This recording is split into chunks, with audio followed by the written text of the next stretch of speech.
Welcome to the CRIB Child Rights in Business podcast by the Centre for Child Rights in Business. In Season 2 of this bi-monthly podcast, we're exploring how businesses can make a positive impact on communities and people's lives in the global tea industry. In today's discussion, our Sri Lanka Country Director Ahila Thillainathan sits down with Simon Bell, co-founder and managing director of AMBA Estate, a unique social enterprise in Sri Lanka that's breaking the mold in the tea industry by creating sustainable jobs, supporting local artisans, and reimagining traditional practices. Let's dive into this conversation and learn how AMBA Estate is setting a new standard in social responsibility and local empowerment. Hello everyone, we have a very special guest with us today, Simon Bell, the co-founder and managing director of AMBA Estate. Welcome, Simon. Thank you so much, Ahila, and pleasure to join you for these podcasts. To start off with, Simon, could you tell us a little bit about AMBA Estate and how it came into being? Absolutely. So, AMBA is a social enterprise. The four of us who founded AMBA, we all work in economic development around the world, advising others, other industries, other countries, how to develop sustainable enterprises and attract investment and create jobs. We essentially wanted to put our money where our mouth is and create our own model enterprise, not just advising others, but show how it should be done. And our mission, our objective, is to maximize local employment and local incomes. We do that partially by using tourism to bring the income in. We deliberately chose what was then a very remote part of Sri Lanka where there wasn't otherwise development happening. But we saw potential, and by bringing tourists in, you're able to sort of generate a market. And most importantly, though, then spending all of that money that you bring in from the tourists within the local community. So everybody who works at AMBA comes from our local valley. All of our food we grow ourselves or source from our neighbors. All of our furniture, our fixtures, our curtains, our cushions, local craftsmen and contractors do all of that work. And what we measure every month is how much do we spend within the local community. In addition to that, from the outset, our motto has been, if it grows, turn it into a product. We wanted to show, not only to create more jobs here directly ourselves, creating products to sell to tourists and to sell to the wider market, but also show other local farmers that they don't need a big fancy factory in order to create higher value products. By hand, in artisanal ways, they can create their own value-added products and not just sell the raw materials to the big processors. And so, from the outset, we now make a range of handmade teas, coffees, jams, chutneys, spices. We're developing essential oils. Everything that grows around our farm and our valley, we want to work out how to add value to it and create a finished product out of it. We are most famous for our tea. We now export to more than 20 countries around the world. We were really the first farm in Sri Lanka to start doing handmade teas, and at the high end of the tea market, there is great demand for single estate, small batch artisanal teas, and essentially we're very lucky that we were the first to tap into that market. Considering that, in your opinion, what would you consider the top 3 people-centric practices that AMBA Estate has adopted? In a sense, we do all of these things just because they're what makes sense. But I guess from an external perspective, they are unusually sort of people-centric. The first and foremost is what I already said in terms of only hiring local. We hire everybody from within our valley and within our community in order to create local jobs, but also from a business point of view, it's so much more sustainable that everybody comes from our community, they're happy living here, we're not shipping in people from elsewhere, they're not leaving for other opportunities elsewhere, we have a very stable workforce. That obviously means a lot of training and development. We're taking people who used to be tea field workers or managing their own vegetable plots or whatever, and turning them into guest house workers, turning them into accountants and finance managers, turning them into office workers. It takes longer than just finding pre-qualified people in those for those jobs from outside the community, but ultimately it's much more sustainable, and yes, the core of everything we do. Secondly, linked to that is responsibility and the opportunity for development and advancement. The biggest challenge to me in the traditional tea industry is that tea pluckers, but also male field workers and male factory workers, they essentially do one job for 40 years with no chance of advancement or progression, and clearly, for that reason, not much motivation. What we try to do is make sure that everybody, most famously, we no longer have tea pluckers, we have tea artisans. The same ladies and men who pluck our tea are then responsible for making the tea. They become the proud owners of the entire product. That has been great for them and their development and their sense of ownership. Again, it has been great for us, though, because we're not policing the quality of leaf they pluck, because they know what the quality of leaf they need to pluck in order to make the teas. And again, it's not just in the teas. Other people who were originally working in tea are now the ones who are processing our coffee and roasting our coffee. Other people are learning to make jams and chutneys. Other people are progressing to jobs in the office where they're doing the accounts and the finance, or they're learning new skills, managing our batch records and our record keeping within the tea and the coffee and the other products. They're learning new crops and maintaining and looking after the vanilla or the coffee or other crops. So there's this constant potential for advancement, which in a Western corporation would be normal. Everybody would expect it. Here in the tea industry and in many of the traditional agricultural industries, there has never been that in the past. And then the third piece is obviously pay and conditions. We pay a base salary that's far above the standard rate that is paid in the tea industry here, but we have a series of bonuses over and above that for plucking bonuses and vegetable bonuses and fodder bonuses and so on. And most importantly, we have our 10% revenue share. 10% of all revenues are shared between all the workers. Again, it means a higher income for our workers, a higher level of motivation.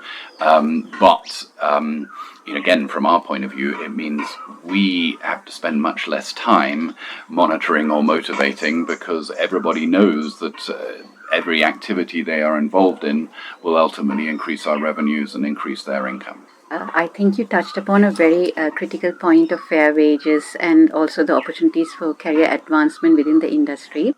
From your model, what are some of the lessons that can be transferred, that can be replicated in some of the larger estates?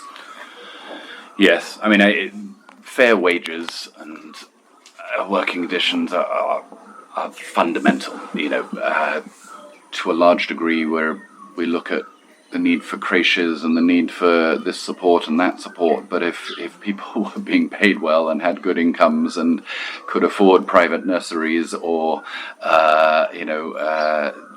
help or sharing somebody to help them with home activities, a lot of these issues would be addressed. Kids being left at home, risk of abuse, etc. I'm still processing it as we're doing this workshop with the larger estates. It is much more challenging for them. We started off with 10 people here, and we've been able to create our culture bottom up, bit by bit over the last 15 years. And but when you've got 1,000 or more people working on a big estate with a very entrenched culture and a distrust and fear in many cases, trying to create that atmosphere of responsibility and advancement and everything is breaking the mold, and it's much more challenging. Even also the wages and conditions.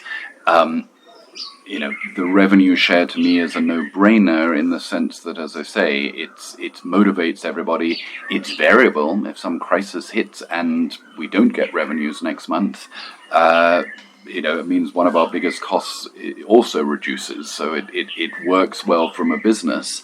And again, our team understands that revenues will go up and down. But the big estates are under enormous cost pressure. They're selling tea at relatively low commodity prices through the auction and barely able to afford wages even as they are. I think, though, they have to go down the same path. And the one solution I can think of is that they've got to start by piloting bit by bit. They've got to find the performers, the change makers, the people who want to break the mold a bit within their workforce.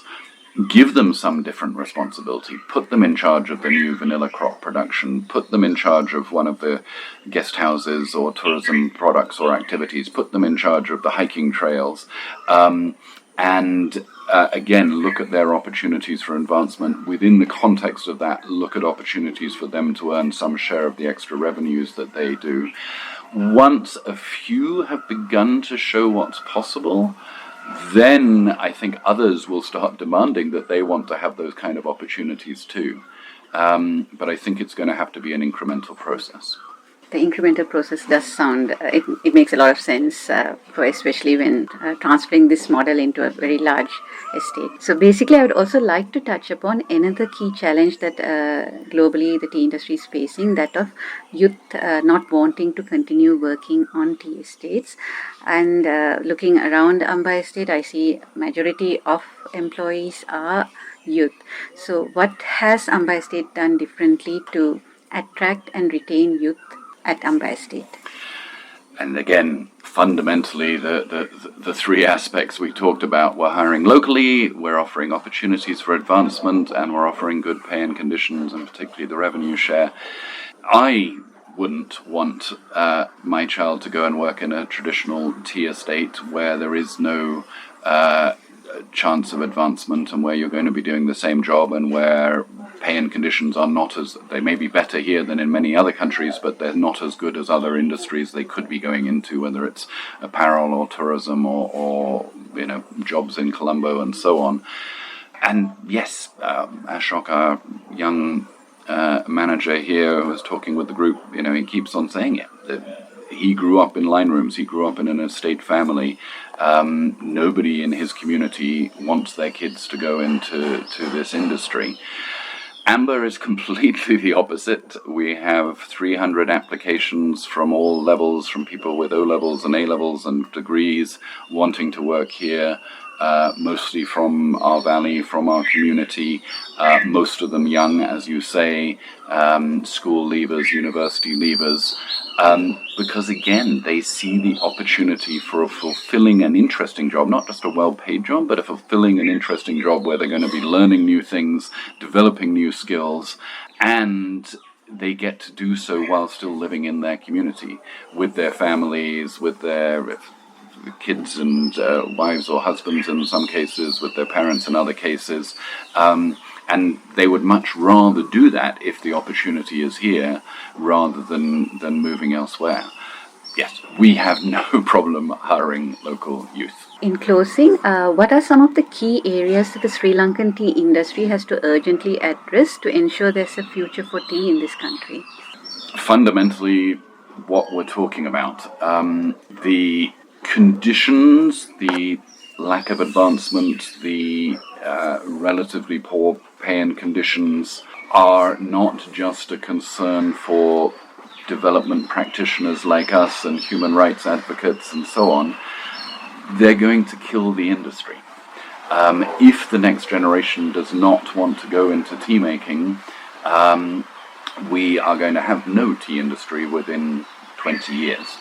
And so from the point of view of business sustainability, we collectively as the tea industry need to change their practices. Tea needs to become a desirable career to go into, not just for the management level, but for all levels. People on the estates, people in the communities living around tea estates in the south and whatever, need to see it as a chance. You may start off as a field worker as you do at AMBA, but then you become a tea artisan, you might become the manager or sub-manager of one particular process, and ultimately you could be a state manager or production manager of the whole place. I always point to Japan. Nobody in Japan works for less than $40,000 a year, yet they still have a very vibrant tea industry. They produce a lot of tea they consume themselves, and they still have some left over to export. A combination of automation and clever robotics and other things which have enabled them to manage their fields and pluck their tea with less people is part of it, but it is also the other end, where a lot of focus on marketing and innovation and new and interesting teas and specialties that people are willing to pay a premium for means that they're able to collect a premium for their teas, earn a higher value for their teas with fewer people working on it, and as a result the industry is still sustainable. And we have to do the same here.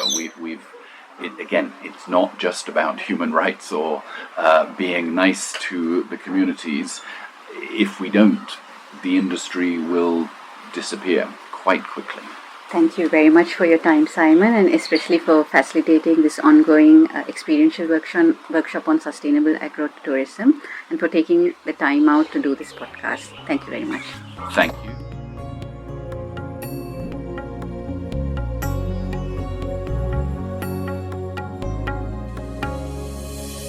That's the end of today's episode. Thank you so much for listening. If you'd like to learn more about AMBA Estate, visit their website at ambaestate.com. For those interested in the Centre's mother and child-friendly seal for responsible business in Sri Lanka, check out our dedicated project site at srilanka-motherandchildseal.org. This initiative encourages businesses across the supply chain to invest in the well-being of women, children, and communities in the tea industry through continuous, meaningful actions. The site also features inspiring stories that showcase the impact we're creating together. And don't forget, our next episode will be the final one of Season 2, so be sure to follow this podcast so you don't miss it. See you then.